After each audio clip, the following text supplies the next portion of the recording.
are back on our show this Friday. Always fun to have Craig McCain with us. We're going to talk about a number of things, including the crawfish season. We may get into politics. You never know. A little bit of anything and everything. Wacky weather, but typical Louisiana weather. What's happening out in the fields right now? Well, we're right at that precipice. Okay, I mean, winter's still here in regards to the season, but look, we're looking at the next 5 days, we're looking at temperatures in the 70s. Amazing. Right. Yes. Lows in the 50s. I'm pretty sure it hit 80 yesterday. So we're sort of in that transition we all get into in late February and March, typically in Louisiana. And I'll be honest with you, if our weather pattern were to stay like it's forecast to be in the next week, for the next couple of weeks, we'll be planting corn in some places. Certainly we'll be planting rice in the southwest part of the state. So we're looking over into the fields, anticipating. When I come back, if I'm back here next month, we'll be planting crops. I can tell you that's how close we are. Interesting. Yeah. Well, it gives a whole different perspective of farmers and what they do and the chances that they take. Absolutely, and you know, not to change that subject, but I was listening to Representative Harris and your discussion relative to the state budget, and we all know as citizens of Louisiana, we all heard the governor's remarks, and we all recognize that regardless of your position on that we're facing a difficult time in our state. And it was interesting because our discussion was the effect that budget in general has on our state.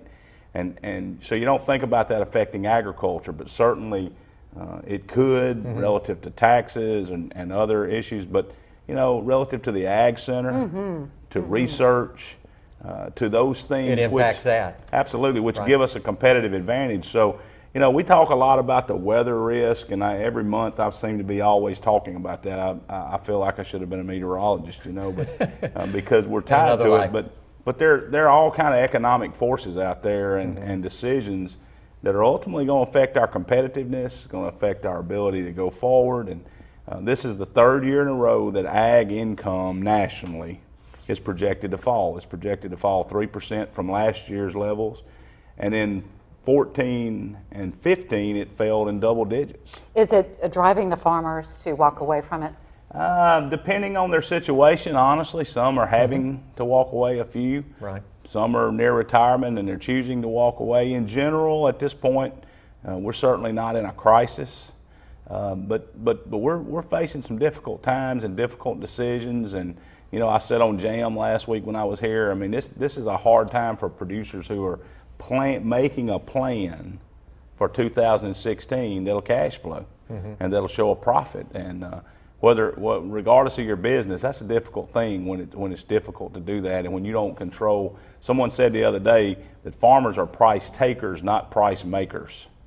And by that, we don't get to set our price. We get to take the price that the world market allows us to take. And work with that. And work with it, and it's difficult, I'll just tell you. You mentioned the LSU Ag Centers. How do the farmers reach out to these Ag Centers? How do they utilize that information? Well, it's a combination of things. You know, certainly I'm employed in a different part of agriculture, but the Ag Center has staff statewide, both in Baton Rouge and in satellite campuses, but also on research stations and in the Cooperative Extension Service that are on the ground out there daily working with customers, not only farmers, but many different interests, okay? And then farmers are working directly with them. But you know, it is a huge thing in any business to have research and technical advice or technical assistance and education. And so, you know, I don't mean to hone in on the Ag Center specifically, but I just simply want to use that as an example of how sometimes we don't think about the budget as being so big, and certainly there are other private businesses. We're saying that because that has been one of the departments that they've talked about cutting out. Absolutely. So, school systems, I mean, everybody's affected, but when you start narrowing down the scope, it certainly could affect agriculture. Greg, switching gears just for a second, crawfish season? Hey. Looking good? I'm hearing good reports. You know, haven't had any yet? I have not personally. You know, I'm kind of an Easter kind of guy. You know, I kind of wait till Easter because I have too many. A lot of people do. I have too many children. Okay, let's just be honest. And now I got too many son-in-laws. All right, and somehow when we get there, I always wind up paying. So I kind of wait for a little better price and a little better crawfish. But I will have to confess, I did buy my wife some. and she enjoyed them. And I'm hearing good reports. The price is moderate. Certainly, we've seen higher prices before. Obviously, we've seen some cheaper prices, but I think the demand now for crawfish is going to keep the really price Up. And hey, just enjoy them, you know. That's right. My dad told me a long time ago, it doesn't cost but just a little more to go first class. So within what we can afford, let's enjoy Louisiana crawfish. Like that. Good Craig, philosophy. Thanks for so much coming, for Craig. joining us. Thank y'all. Thanks. Good to have Appreciate you. it. More to come on our show. Stick around.